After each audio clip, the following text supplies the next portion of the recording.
हमेशा खुश रहो बिटिया.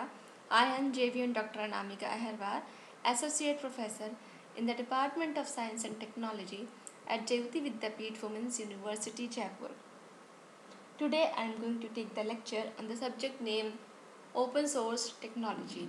And today's session is the distribution terms of open source software. Uh, the open source definition, which is annotated like in version 1.9, the intended italicized sections below appear the annotations of the open source definitions, that is OSD, and it is and are this not the part of the OSD. This is the plain version of OSD without annotations. Okay, so in this open source doesn't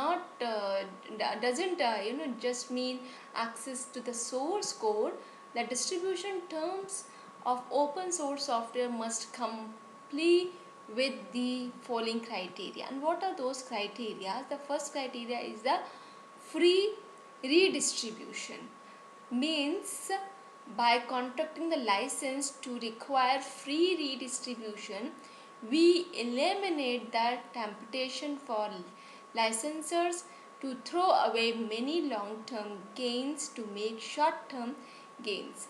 If we didn't do this, there would be lots of pressure for cooperators to defect. The second thing is the source code. In this, we require access to the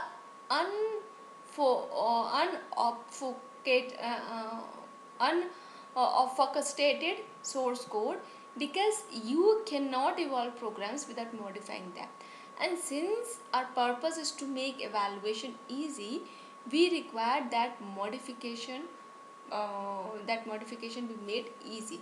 So the next one is the derived works. In this derived works, the license must allow modifications and derived works. So and allows them to be distributed under the same terms as the license of the original software. Fourth one is the integrity of the author's source code. In this, the license may restrict source code from being distributed in modifications form, distribute modified forms only if the license allows the distribution of patch files with the source code for the purpose of modifying the program at build times. So the licensed must explicitly permit distribution of software built from modified source code, and the license may require derived works to carry a different name or version number from the original software.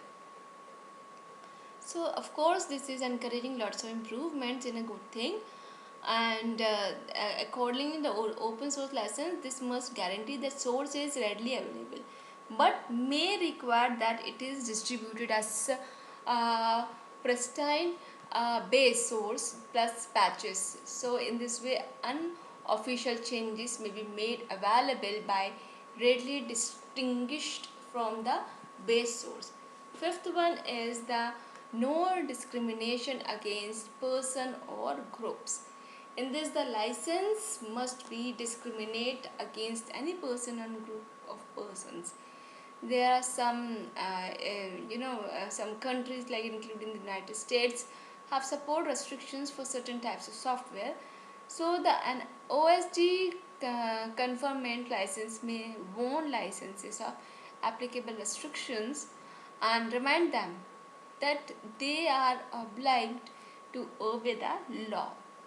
However, it may not incorporate such restrictions itself. And the sixth one is the no discrimination against fields of endeavors.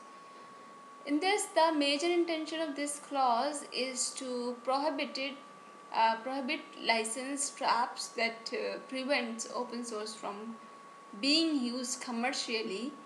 We want commercial users to join our community, not real excluded from it.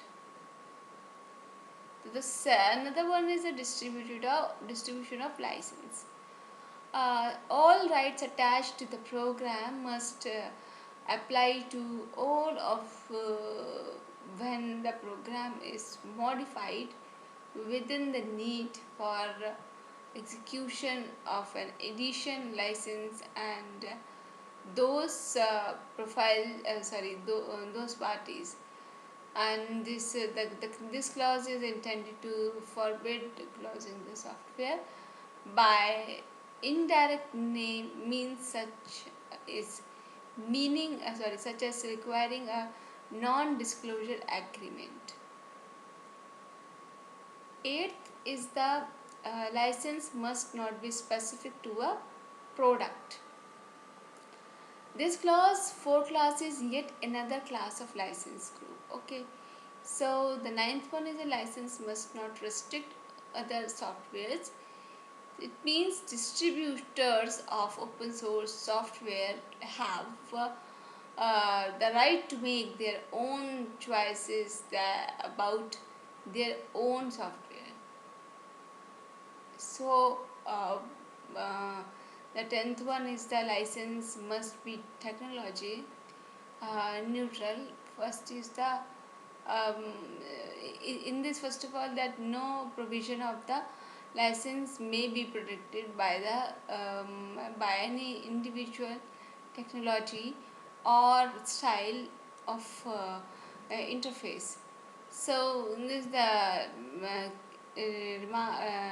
rationale is that the this is what there's a provision which aims specifically at license, in which require an explicit gesture of assent in order to establish a contract between the licensor and the licensee. These two things are communicate themselves. So there's a provisions which is mandating called the click wrap. This click wrap may conflict with the information methods of software distribution such as FTP. Okay, so the CD-ROM orthologies uh, and web mirroring, such provisions may also hinder code reuse. So this is all about today's session. Thank you so much. This session powered by Digital Version 2.0, Jayati Vidyapeeth Women's University, Jaipur. Today I am going to take the lecture on the subject name Open Source Technology. And if you have any query, so please mention in comment box. I will resolve it. Thank you.